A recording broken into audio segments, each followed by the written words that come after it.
ሚስቱ የ800 ሚሊዮን ዶላር ውል ስትፈርም በ200 የድርጅት መሪዎች ፊት አዋረደችው።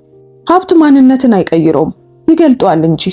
ጁሊያ በስልጣን መሰላል ላይ ስትወጣ ለ12 ዓመታት አብሯት የነበረውን ባለቤቷን እንደ አሮጌ ልብስ ልትጥለው ወሰነች። ነገር ግን ዝቅ አድርጋ ያየችው ባሏ የህይወቷን ትልቁን እድል በእጁ የጨበጠ ድብቅ ቢሊየነር መሆኑን ስታውቅ ሁሉም ነገር ረፍዶ ነበር። ይህ ታሪክ ስለ ገንዘብ ብቻ ሳይሆን ስለ ክብር እና ስለ ሰዎች እውነተኛ ማንነት ነው። ዛሬ የዝምተኛውን ቢሊየነር ድብቅ በቀል እናያለን። እስከ መጨረሻው ተከታተሉት። ሰላም ውድ ቤተሰቦቻችን እንደምን አላችሁ? ታሪኩን ከመጀመራችን በፊት እስኪ ይሄንን አስደናቂ ታሪክ ከየትኛው የዓለም ክፍል ሆናችሁ እንደምትከታተሉትና ስማችሁን ኮሜንት ላይ ጻፉልን። ታሪኩ ብዙ ሰዎች ጋር እንዲደርስም በደግነት ላይክ አድርጉት። እንደዚህ አይነት መሳጭ የሆኑ ታሪኮችን በየቀኑ የምታገኙበትን የዩቲዩብ ቻናላችንን እስካሁን ሰብስክራይብ ካላደረጋችሁ አሁኑኑ ሰብስክራይብ በማድረግ ቤተሰባችንን ተቀላቀሉ። አሁን ወደ ታሪካችን እንመለስ። ማርኮ ሪቬራ የ41 ዓመት ሰው ነበር። የ12 ዓመት ሚስቱ በቤቨርሊ ሂልስ በሚገኘው ሆቴል ውስጥ $450 የሚያወጣ የወይን ጠጅ ታፈስበት። በዚህ የነበሩ 200 የድርጅት መሪዎች በሙያዋ ትልቁ ስህተት ጅማሮ ላይ ምስክር መሆናቸውን አላወቁም ነበር። የወይን ጠጁ በክሪስታል አዳራሹ ነጭ የእብነበረድ ወለል ላይ ሲንጠባጠብ እሱ ዝም ብሎ ቆመ። ሚስቱ ጁሊያ $8700 የሚያወጣ የአርመኒ ልብስ ለብሳ ከአዲሱ አለቃዋ ከሮበርት ካድዌል ጋር አብራ እየሳቀች ነበር። በጠረጴዛው ላይ የተቀመጠው ውል የ800 ሚሊዮን ዶላር ግዢን የሚወክል ነበር። ይህም የጁሊያ ፈጣን እድገት ውጤት ነው። በ4 ዓመታት ውስጥ ከክልል ሽያጭ ስራ አስኪያጅነት ወደ ምክትል ፕሬዝዳንትነት ተሸጋግራለች። ደሞዟ በአመት ከ$125,000 ወደ $680,000 አድጓል። በተጨማሪም የ2.3 ሚሊዮን ዶላር የድርጅቱ አክሲዮን ነበራት። እያንዳንዱን ሳንቲም ያገኘችው በሳምንት 80 ሰዓት በመስራትና በመንገዷ ላይ ያለውን ማንኛውንም ሰው በመርገጥ ነበር፣ ባለቤቷንም ጨምሮ። አምላኪ ሆይ ማርኮ አንተ በጣም ዝርክርክ ነህ አለች ጁሊያ የውህደት ስምምነቱን የመጨረሻ ገጽ እየፈረመች። ወደሱ እንኳን አላየችም። ይህ በሙያዬ በጣም ትልቁ ቀኔ ነው። አንተ ግን የወይን ብርጭቆ እንኳን በአግባቡ መያዝ አትችልም። ለምን ሄደ መጸዳጃ ቤት ውስጥ አታጸደውም? እነዚህ ትልልቅ ሰዎች እኮ እዚህ ንግድ እያካሄዱ ነው። ሳቁ በአዳራሽ ውስጥ ተሰማ። ማርኮ ብዙ ፊቶችን ለየ። የቦርድ አባላት፣ ባንከሮች፣ ሁሉም እዚያው ነበሩ። የጁሊያ የሥራ ቡድን አባላትም እዚያ ነበሩ። ሁሉም እሷ ሆን ብላ ከእጁ ስታስጥለውና እሱም ሲንገዳገድ አይተውታል። ሁሉም የለበሰውን ርካሽ ሸሚዝና የ$89 ሰዓቱን ተመልክተዋል። በዚህ በግል ጄቶችና በሚሊዮን ዶላር ቦነስ ዓለም ውስጥ የማይመጥን ሰው የሚመስል የጭንቀት ፈገግታውን አዩ።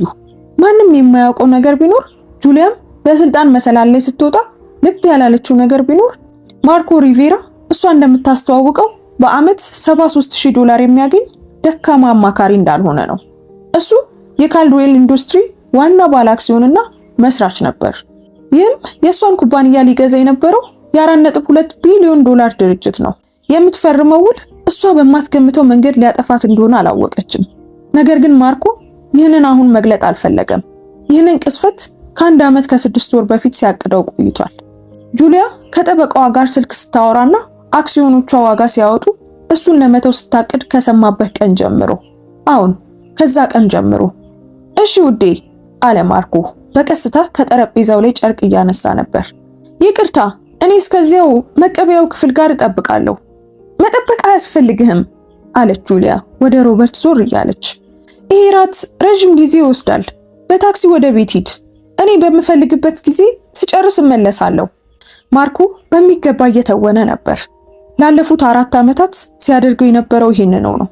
ጁሊያ ግን ለትምህርቷ የከፈለላትን እናም ሁል ጊዜ ከጎኗ የቆመውን ሰው ረስተዋለች። ለሙያዋ ሲል 3 ጊዜ አብሯት ተንቀሳቅሷል። እሷ ግን ለጓደኞቿ የመጀመሪያው ባሌ ነው እያለች ትጠራው ነበር። ከክሪስታል አዳራሹ ሲወጣ ሱሪው ላይ የወይን ነጠብጣብ ነበረበት። በልቡ ግን የውርደት ስሜት ይነድ ነበር። ወደ ሊፍቱ ሲገባ ግን አንድ የጽሑፍ መልእክት ላከ። 2ኛውን ምዕራፍ ጀምሩ። የቨርቴክስ ግዢ ጸድቋል። የዚህ መርማርን አንቀጽ ተግብሩ። መልእክቱ የተላከው ለጠበቃው ለሳንድራ ነበር። እሷም የዚህን ውል ዝርዝር ስታዘጋጅ የነበረች ጠበቃ ናት። የዚህ መርማርን አንቀጽ የጁሊያ ጠበቆች ያመለጣቸው ነገር ነበር።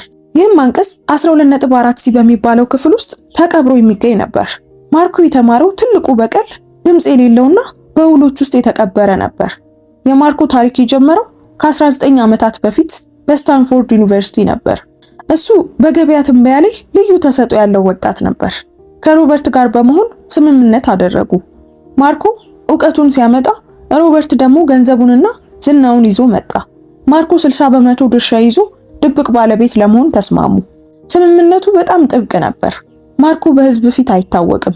ድርጅቱ ከ12 ሚሊዮን ዶላር ተነስቶ 4.2 ቢሊዮን ዶላር ደረሰ።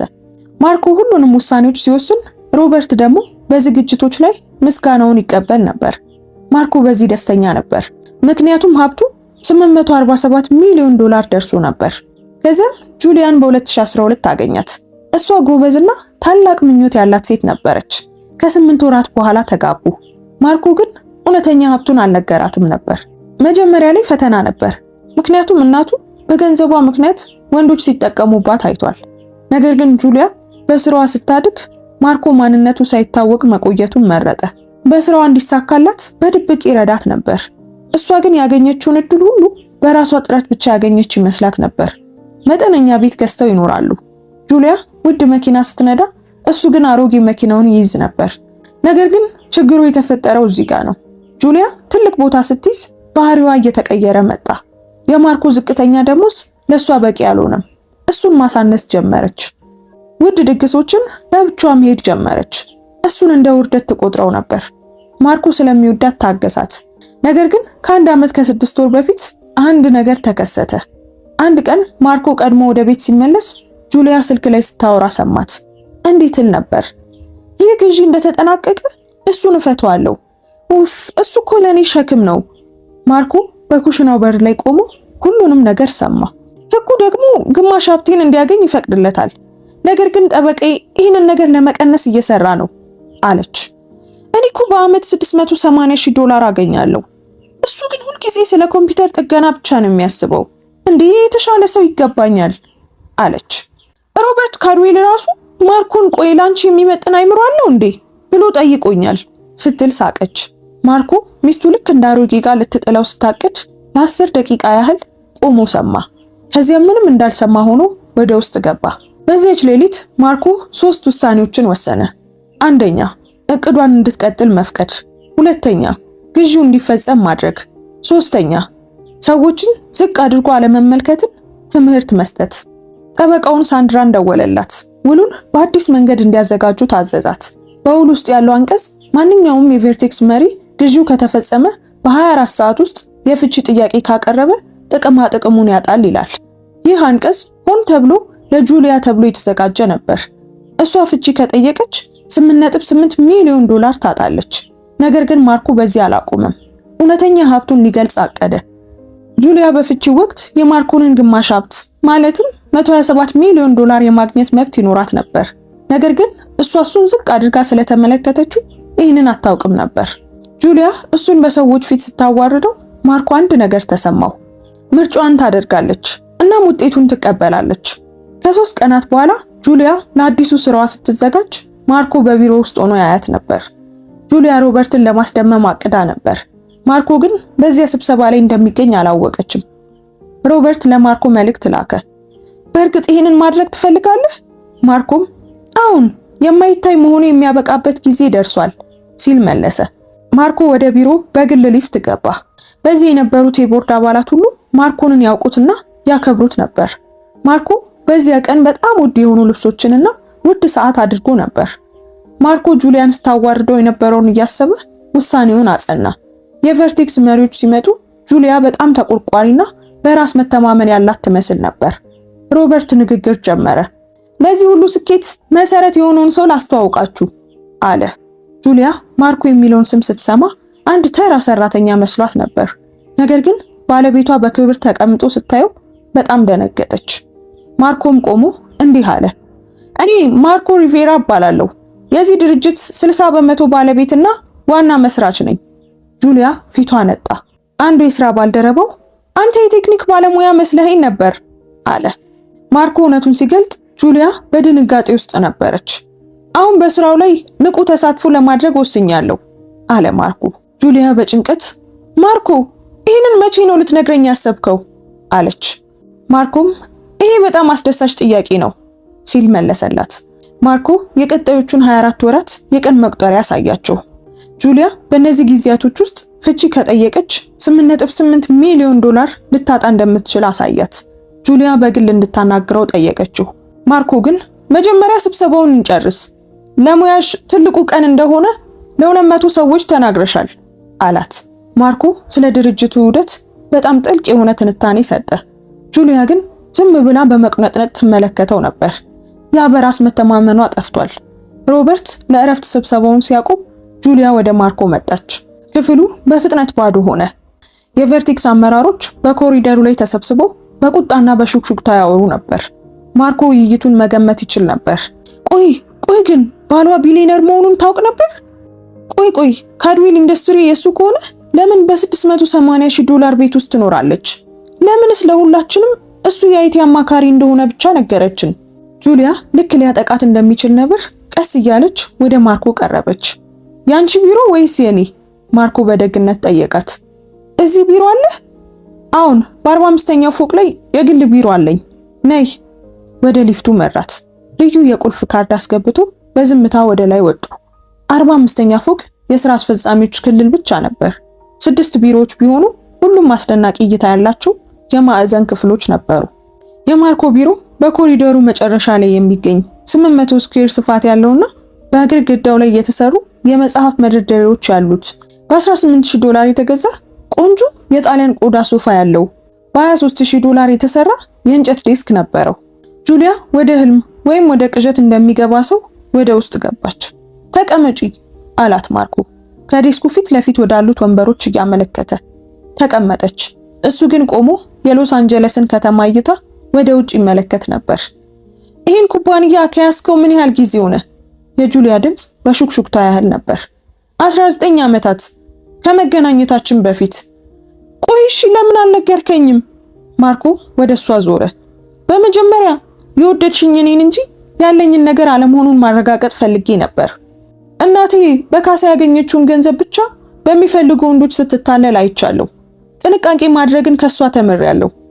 ግን እኮ ለ12 ዓመታት ተጋብተናል። በመቶ ሚሊዮን የሚቆጠር ሀብት እንዳለ አንዴም ልትነግረኝ እንዴት አላሰብክም? ይህ ከባድ ክህደት ነው። እስከ ዛሬ ጠዋት ድረስ 847 ሚሊዮን ዶላር ነው። ማርኮ በረጋ መንፈስ ተናገረ። አሁን ብዙ ጊዜ ልነግርሽ አስቤ ነበር፣ ግን ያንቺ ስራ እያደገ ሲመጣ አንድ ነገር ተረዳው። አሁን ወደሷ ቀረብ ብሎ ተቀመጠ። በአይኖቿ ውስጥ የእንባ ዘለላዎችን ማየት ይችል ነበር። አንቺ በኮርፖሬት ዓለም ውስጥ ስትንቀሳቀሺ ከጀርባ ሆኜ መደገፍን ወደድኩት። በቨርቲክስ የመጀመሪያ ቃለ መጠይቅሽን እንዴት እንዳገኘሽ ታውቂያለሽ? ጁሊያ ትኩር ብላ አየችው። ሮበርት ለዋና ስራ አስፈጻሚው ስልክ እንዲደውል አድርጌ ነበር። ብቁ ነበርሽ፣ ካልሆንሽ ግን አላደርገውም ነበር። ግን ያን የመጀመሪያ በር የከፈትኩት እኔ ነኝ። ምን? እድገትሽን ያፋጠነው የፓትሪሻ ሞሪሰን ድጋፍ አስታውሽ? እሷን በ2021 በአንድ የበጎ አድራጎት ዝግጅት ላይ የጠቆምኳት እኔ ነበርኩ። ቨርቲክስን የረዳው የኢንቨስትመንት ድርጅት ትውውቅም ያንንም ያዘጋጀሁት እኔ ነበርኩ። ባንቺ ኮራ ነበር ጁሊያ፣ በጣም ኮራብሽ ነበር። ስኬታማ እንድትሆኚ ፈልጌ ነበር። በራስሽ መንገድ ስኬታማ ስትሆኚ ማየት ፈልጌ ነበር። ያንንም ከጀርባ ሆኜ እያገዝኩሽ ነበር። አሁን እንባ በጉንጮቿ ላይ ይወርድ ነበር። ታዲያ ለምን ይሄንን ታደርጋለህ? ቆይ ለምን በቦርዱ ፊት አዋረድከኝ? ማርኮ ስልኩን አውጥቶ የተቀዳ ድምጽ ከፈተ። የጁሊያ ድምጽ ቢሮውን ሞላው። ማርኮ ስልኩን አውጥቶ አንድ የተቀዳ ድምጽ ከፈተ። የጁሊያ ድምጽ ቢሮውን ሞላው። ማርኮ ለአመታት ሸክም ሆኖብኛል። አሁን ደግ ነው። አምላኬ ሆይ ግን እንደኔ አይነት ብርታት ያለው አጋር ነው የምፈልገው። ፊቷ ከነጭነት ወደ ግራጫነት ተቀየረ። እንድንለያይ ያሰብኩት ከ1 ዓመት ከ8 ወር በፊት ነበር። ማርኮ በለስላሳ ድምጽ ተናገረ። ያን ቅዳሜ ወደ ቤት ገብቼ ለዲያና በስልክ ስትነግራት ከሰማውሽ ቀን ጀምሮ፣ አሁን ከዛ ቀን ጀምሮ ካንቺ የማገኘውን ድርሻ እንዴት እንደምትቀንሺ፣ እንዴት እንደምታሳፍሪኝና ያንቺን ደረጃ እንደማልመጥን ሌላ ሰው እንደሚገባሽ ስታወሪ፣ አሁን ከዛን ቀን ጀምሮ ማርኮ ታውቂያለሽ? ማርኮ አቋርጧት ቀጠለ። ድምጹ አሁንም በሚያስገርም ሁኔታ የተረጋጋ ነበር።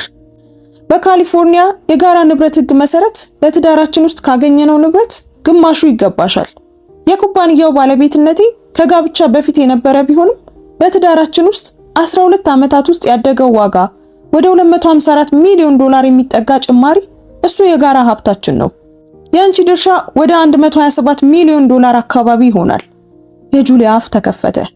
በትዳር ውስጥ ብትቆይ ኖሮ በትዕግስት ጠብቀሽ በሰላም ተፋተሽ 127 ሚሊዮን ዶላር ይዘሽ ትሄጂ ነበር። ነገር ግን ከ3 ሳምንታት በኋላ የአክሲዮን መብትሽ እንደደረሰ ለመፋታት አቀድሽ። አሁን ግን እነዚህ አክሲዮኖች ከውሉ ጋር የተያያዙ ናቸው።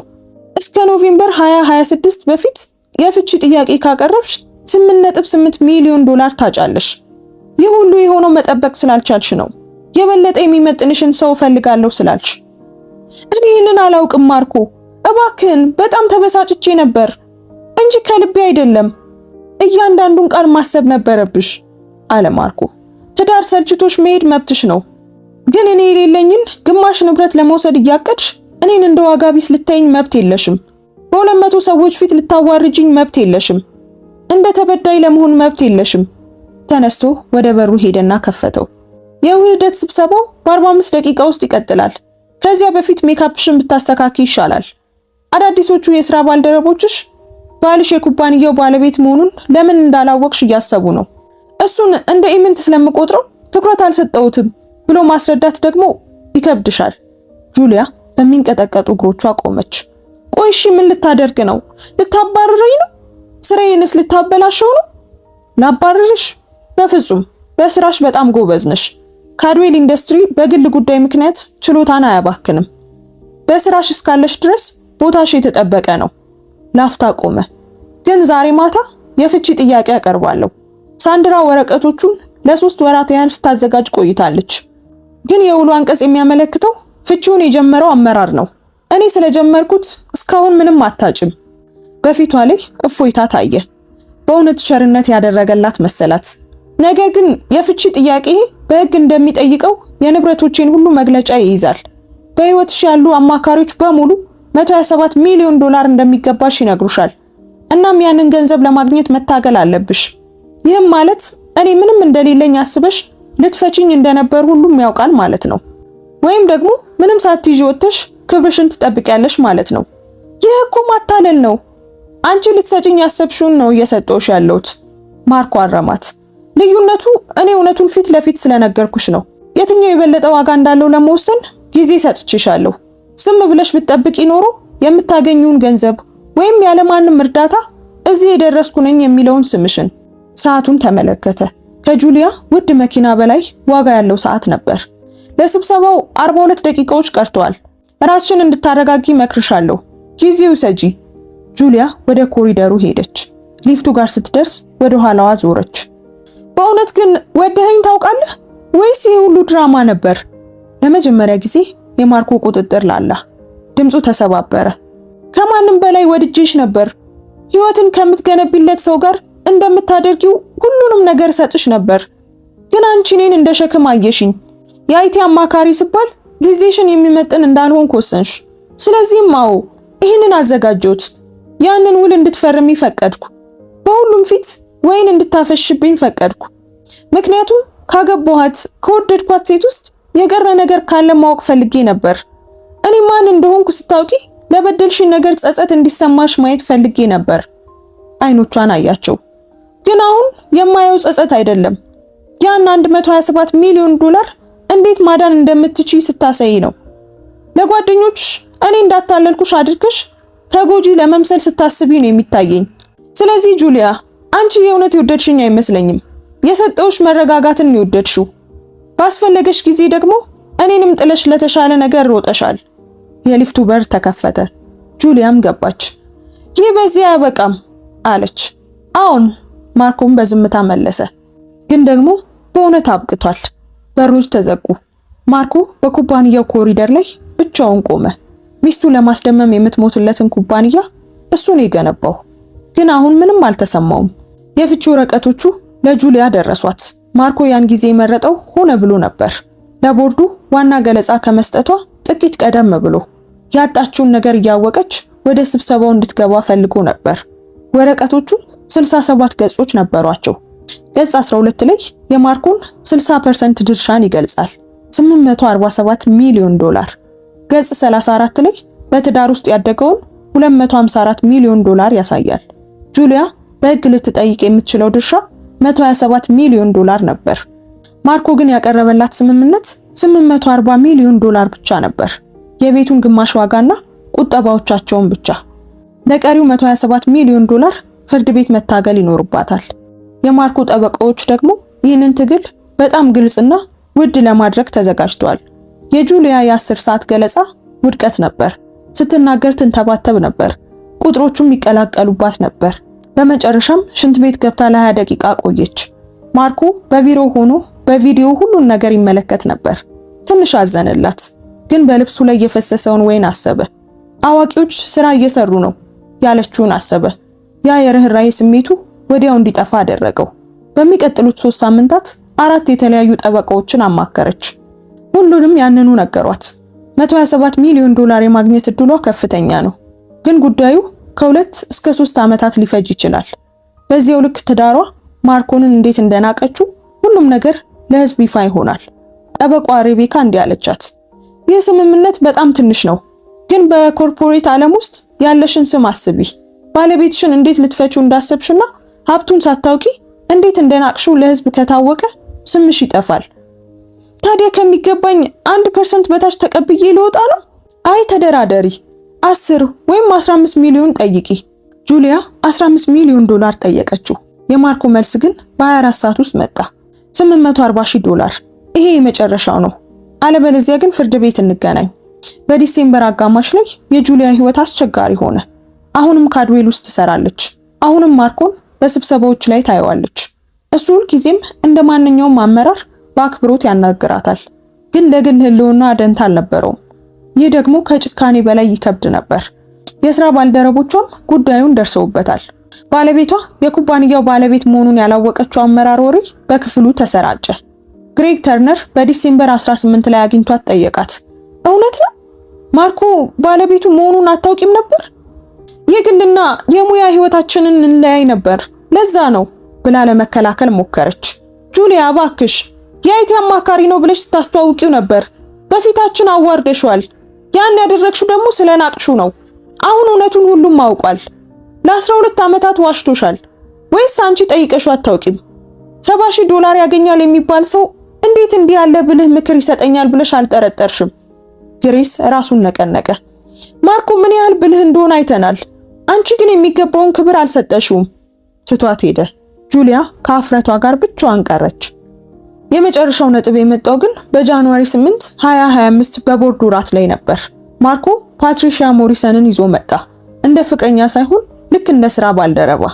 ጁሊያ ብቻዋን መጣች። የነበራት ፍቅረኛ ጉዳዩ ሲታወቅ ውሳኔሽ አጠራጣሪ ነው ብሎ ትቷታል። ማርኮ ንግግር አደረገ። ለኩባንያው ስኬት ሁሉንም አመሰገነ። አንድ የግል ጉዳይም መግለጽ እፈልጋለሁ አለ ማርኮ። እኔና ጁሊያ እየተፋታን ነው። ከባድ ሂደት ውስጥ ቢሆንም በሰለጠነ መንገድ በመያዛችን ደስተኛ ነኝ። ጁሊያ አሁንም በጣም ጠቃሚ አመራር ናት። በእሷ ችሎታ ላይ ሙሉ እምነት አለኝ። ይህ ንግግር እሷን በጣም ትንሽ አደረጋት። ከራቱ በኋላ ብቻውን አገኘችው። ቆይ ለምንድን ነው የምታደርገው? ስለኔ እንደዚህ ስትናገር የበለጠ መጥፎ እንድመስል እያደረከኝ ነው። አይ አይደለም፣ እውነቱ ያ ስለሆነ ነው አላት። ይሄ ፍቺ አንቺን በስራሽ ላይ ለመጉዳት አይደለም። ታዲያ ምንድነው? 127 ሚሊዮን ዶላር ሲገባኝ 840,000 ዶላር ብቻ መስጠት ቅጣት ካልሆነ ምን ሊባል ይችላል? ይህ ስለ ውጤቱ ነው አለ ማርኮ። አንቺ ምርጫዎችሽን አድርገሻል። ከሰው ማንነት ይልቅ ገንዘብን መርጠሻል። እኔ ምንም የለኝም ብለሽ ስታስቢ ልታጠፊኝ ሞክረሻል። 840,000 ዶላር የሰጠውሽ የአይቲ አማካሪ ሆኜ ቢሆን ኖሮ የምታገኙን ያንኑ ስለነበር ነው። አንቺ ልትሰጪኝ ያሰብሽው 400,000 ዶላር ነበር አይደል? ያ 127 ሚሊዮን ዶላር በትክክል ለወደደኝና ላከበረኝ አጋር የሚገባ ነው። ታዲያ ይህ በቀል ነው? አይደለም። በቀል ቢሆን ኖሮ ስራሽን አሳጣሽ ነበር። እኔ ግን የገዛ ድርጊትሽ ውጤቱን እንድታዩ እየፈቀድኩልሽ ነው። የ70,000 ዶላር ሰውን ጥለሽ የተሻለ ፍለጋ መሄድሽ መብትሽ ነው። ግን ደግሞ ያንን ሰው ወደሽ ብትቆይ የምታገኙን ገንዘብ መጠየቅ አትችይም። እሱ የማይሆን ነገር ነው። የጁሊያ ድምጽ ተሰባበረ። ግን እኮ ወድጄህ ነበር። በስራ ጫና ውስጥ ራሴን አጣው። አሁን ተሳስተሻል። እኔም ፍጹም አይደለሁም። ሀብቴን መደበቄ ስህተት ሊሆን ይችላል። ግን ጁሊያ ሸክም ስትይኝ በገዛ ጆሮዬ ሰምቼሻለሁ። ሰዎች ፊት ስታዋርጅኝ ነበር። እኔ ማን እንደሆንኩ ካወቅሽ በኋላ እንኳን ስለበደልሽኝ ነገር ይቅርታ አልጠየቅሽኝም።